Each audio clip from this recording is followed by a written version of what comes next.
ഇവിടുത്തെ മണ്ണിനും മനുഷ്യനും പൂക്കൾക്കും പുഴകൾക്കും പറവകൾക്കും പറയുവാൻ കഥകളുണ്ട്. അകത്തും പുറത്തുമുള്ള നിരപരാധികൾക്കും കുറ്റവാളികൾക്കും പറയുവാനും വേറിട്ട കഥകളുണ്ട്.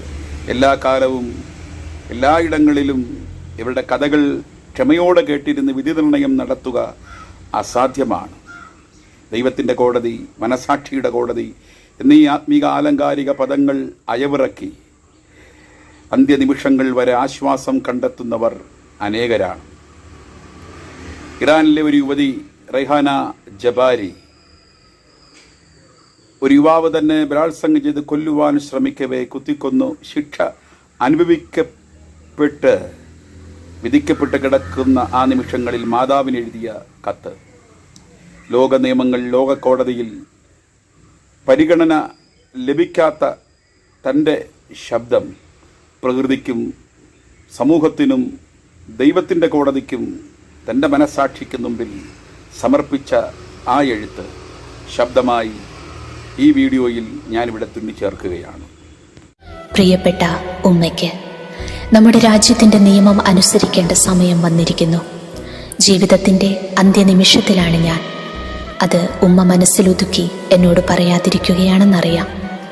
എന്തുകൊണ്ടാണ് അവസാനമായി എന്നെ കാണാനെത്താത്തത്? എന്തുകൊണ്ടാണ് ഉപ്പയും ഉമ്മയും എനിക്ക് പണ്ട് നൽകിയ പോലത്തെ ഉമ്മകൾ നൽകാനെത്താതിരിക്കുന്നത്?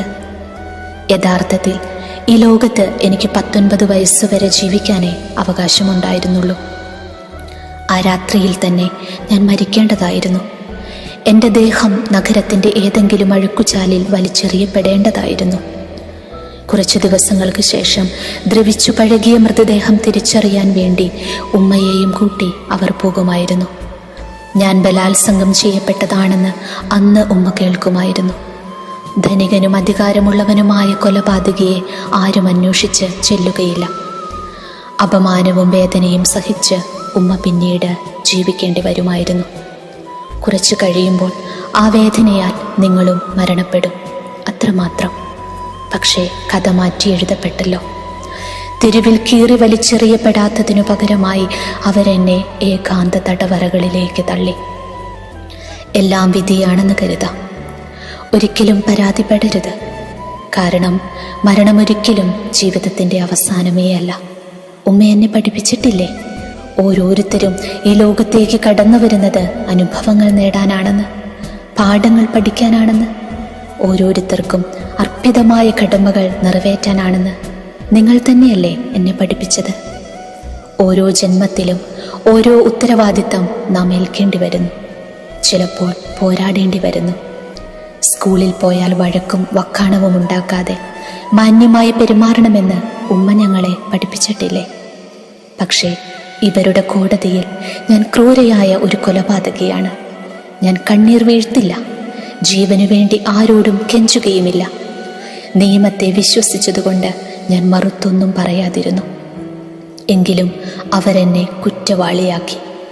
ഉമ്മയ്ക്കറിയാമല്ലോ, ഞാൻ കൊതുകുകളെ പോലും കൊല്ലാറില്ലെന്ന്. പാറ്റകളെ കൊല്ലുന്നത് ഇഷ്ടമില്ലാത്തതിനാൽ കൊമ്പിൽ തൂക്കിയെടുത്ത് കളയാറില്ലായിരുന്നു ഞാൻ. പക്ഷേ ഇവരുടെ മുൻപിൽ ഞാൻ വലിയ കുറ്റവാളിയാണ്. മൃദുലമായ എൻ്റെ കൈകൾ ഒരു കൊലപാതകിയുടേതെന്ന് ജഡ്ജി മനസ്സിലാക്കിയതെന്താവാം? നമ്മൾ സ്നേഹിച്ചിരുന്ന ഈ ദേശത്തിന് എന്നെ വേണ്ടായിരുന്നു. എന്നെ ചോദ്യം ചെയ്തയാൾ ക്രൂരമായി മർദ്ദിക്കുകയുണ്ടായി. ഞാൻ വാവിട്ട് കരഞ്ഞപ്പോൾ ആരും കാണാനുണ്ടായിരുന്നില്ല. എത്ര അശ്ലീലമായ ഭാഷയാണ് അയാൾ എനിക്ക് നേരെ പ്രയോഗിച്ചതെന്നറിയുമോ? എൻ്റെ സൗന്ദര്യത്തിനെ നശിപ്പിക്കാൻ എന്ന വണ്ണം മുടി മുഴുവൻ അവർ മുറിച്ചു കളഞ്ഞു. പിന്നെ 11 ദിവസം ഏകാന്ത തടവറയിലിട്ടു. ആദ്യ ദിവസം തന്നെ പോലീസുകാരിൽ ഒരാൾ എൻ്റെ നഖം പിഴുതെടുത്തു.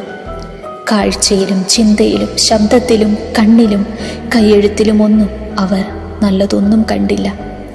എൻ്റെ പ്രിയപ്പെട്ട ഉമ്മ മനസ്സിലാക്കണം, എൻ്റെ ആദർശങ്ങളെല്ലാം മാറിപ്പോയെന്ന്. ഉമ്മയല്ല അതിനുത്തരവാദി. എനിക്ക് വാക്കുകൾ പിടിച്ചു നിർത്താൻ കഴിയുന്നില്ല. എല്ലാം ഞാൻ ഒരാളിന് കൊടുത്തിട്ടുണ്ട്.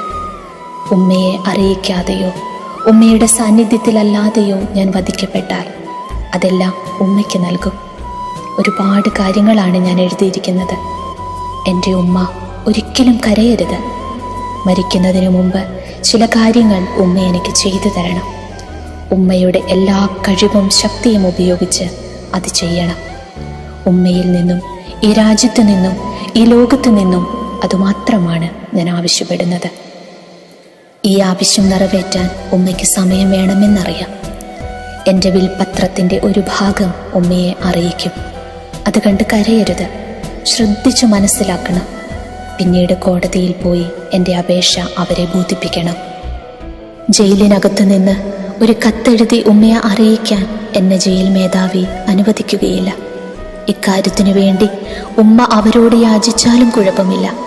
പക്ഷേ ഒരിക്കലും എൻ്റെ ജീവന് വേണ്ടി യാചിക്കരുത്. എൻ്റെ പ്രിയപ്പെട്ട ഉമ്മ ചെയ്യേണ്ടത് ഇതാണ്: എൻ്റെ ശരീരം മണ്ണിൽ കിടന്ന് ജീർണിക്കാൻ അനുവദിക്കരുത്. എൻ്റെ ഹൃദയവും വൃക്കകളും കണ്ണുകളും എല്ലുകളും എന്നു മാത്രമല്ല, എന്തൊക്കെ മാറ്റിവെക്കാമോ അതെല്ലാം ദാനം ചെയ്യണം. ഞാനാണ് അത് ദാനം ചെയ്തതെന്ന് സ്വീകരിക്കുന്നവർ അറിയരുത്. അവർ എനിക്ക് വേണ്ടി പൂച്ചെണ്ടുകൾ അർപ്പിക്കരുത്, പ്രാർത്ഥിക്കുക പോലും ചെയ്യരുത്.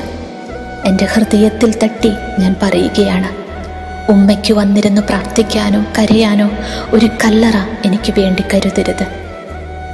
ഉമ്മ കറുത്ത വസ്ത്രം പോലും ധരിക്കരുത്. എൻ്റെ ദുരിത ദിനങ്ങൾ മറക്കാൻ ഉമ്മ ആവുന്നതെല്ലാം ചെയ്യണം. കാറ്റിലലിയാനാണ് എനിക്കിഷ്ടം. ഈ ലോകം നമ്മളെ സ്നേഹിച്ചില്ല. എൻ്റെ ജീവിതം ഈ ലോകത്തിന് വേണ്ടായിരുന്നു.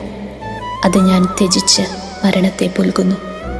ദൈവത്തിൻ്റെ കോടതിയിൽ ഞാൻ ഈ പോലീസുകാരെയും ജഡ്ജിമാരെയും എല്ലാം പ്രതികളാക്കും. എന്നെ പീഡിപ്പിക്കാൻ മടിക്കാതിരുന്ന, എന്നെ മർദ്ദിച്ച എല്ലാ അധികാരികളെയും ഞാൻ ദൈവത്തിൻ്റെ കോടതിയിൽ പ്രതികളാക്കും.